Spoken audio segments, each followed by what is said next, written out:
I'm Tony Crimmins. This is a short video about Sweet Georgia Brown. It's a great song, standard song. It's been recorded by all the greats and it's great for improvisation as well.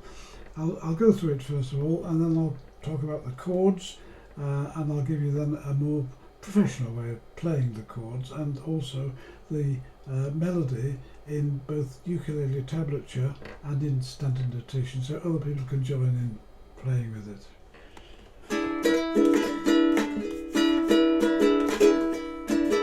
No gal May has got a shame on Sweet Georgia Brown. Two left feet, oh so neat, has Sweet Georgia Brown. They all sigh, I wanna die for Sweet Georgia Brown. I'll tell you just why, and you know I don't lie, but not much. It's been said she knocks 'em dead when she lands in town. Since she came, why it's a shame how she cools 'em down. Fellas who she can't get, fellas who she ain't met. Georgia claimed her, Georgia named her Sweet Georgia Brown. All those tips the porter slips to Sweet Georgia Brown. They buy clothes at fashion shows with $1 down. Oh boy, top your hats, oh joy, she's the cat's. Who's that mister? Tain't no sister, it's Sweet Georgia Brown. Oh,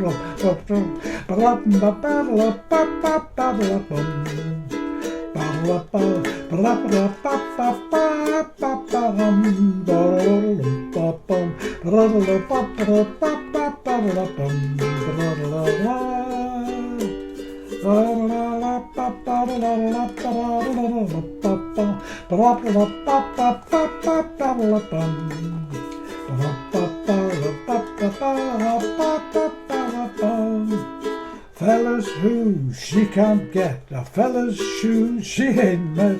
Georgia claimed her, Georgia named her Sweet Georgia Brown.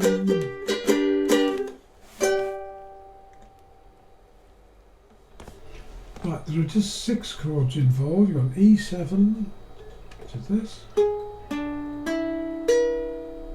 You've got an A7, just one finger down. Got a D7, this is a Hawaiian D7, 2 fingers down. Got a G chord. Got an E minor chord.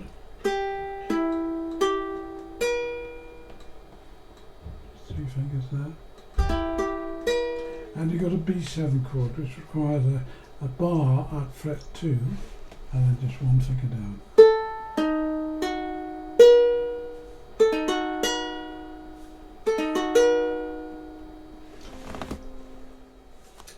First thing to say about the chords in Sweet Georgia Brown is that the song is in the key of G, but the first chord you play is the 6th note of the scale.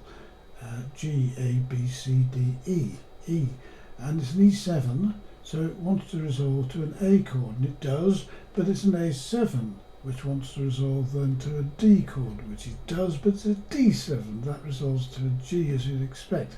All of these chords want to resolve to the dominant 7th, and they want to resolve to the note or to the chord which is 5 notes below or 4 notes above.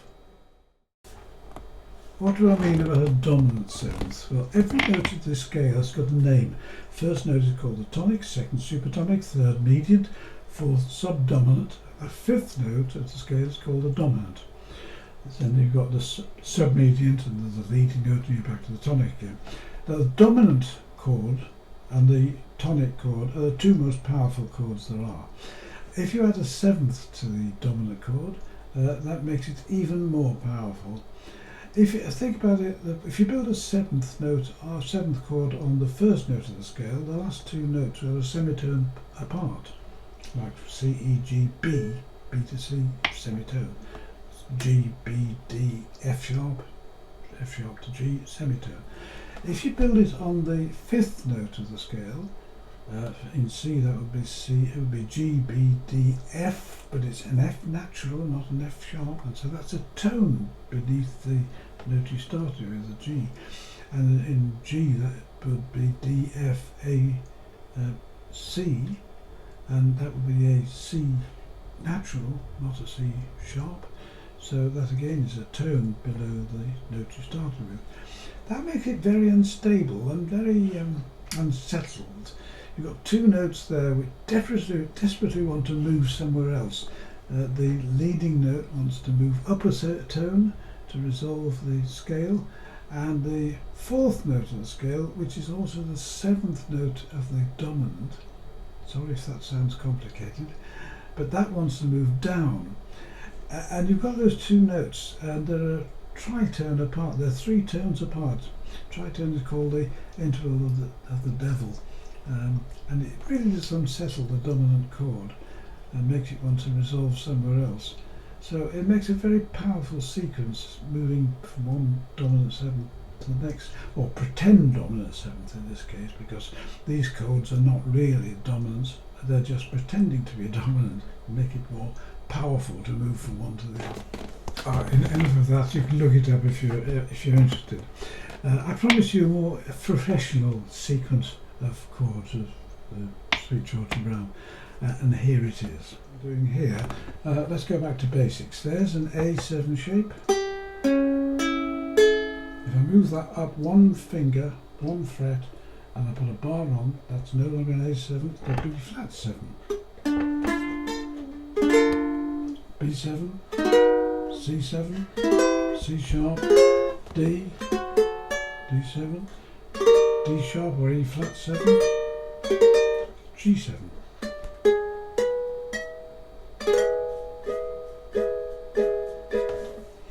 And again, if I take the F shape, which is just two fingers down here,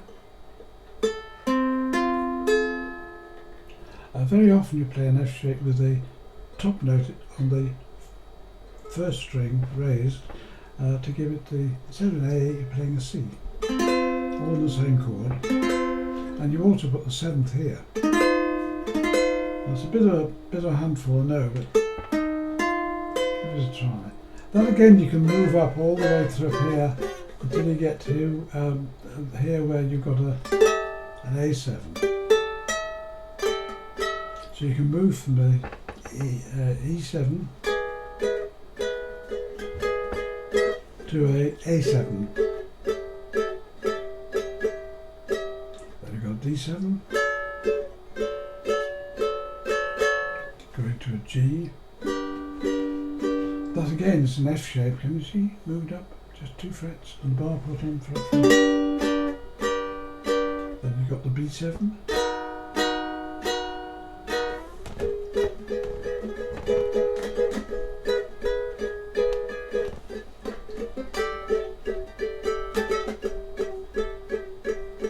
And I've got an E minor. Back to the B7. I'm now going to get a G7, put it down one fret at a time, finish it off like that. So the chord is this.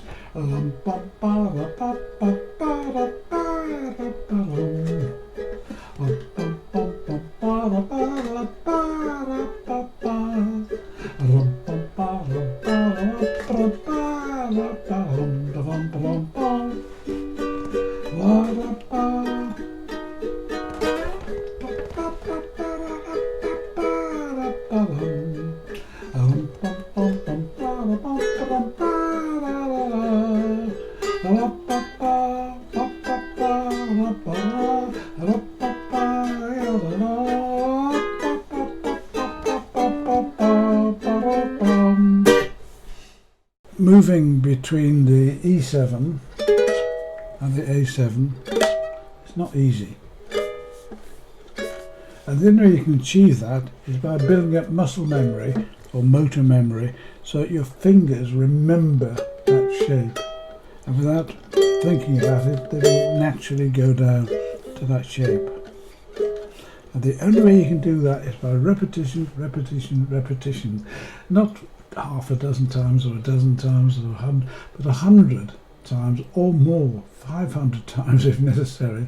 So every time you pick up a ukulele, just practice going from there to there, just slowly, until it begins to, your fingers begin to remember the shape and do it sort of automatically.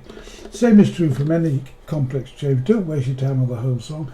Just practice the bits that you need, and eventually you'll get it.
You choose the easy version or the more complex one using bar chords. But as always, have fun.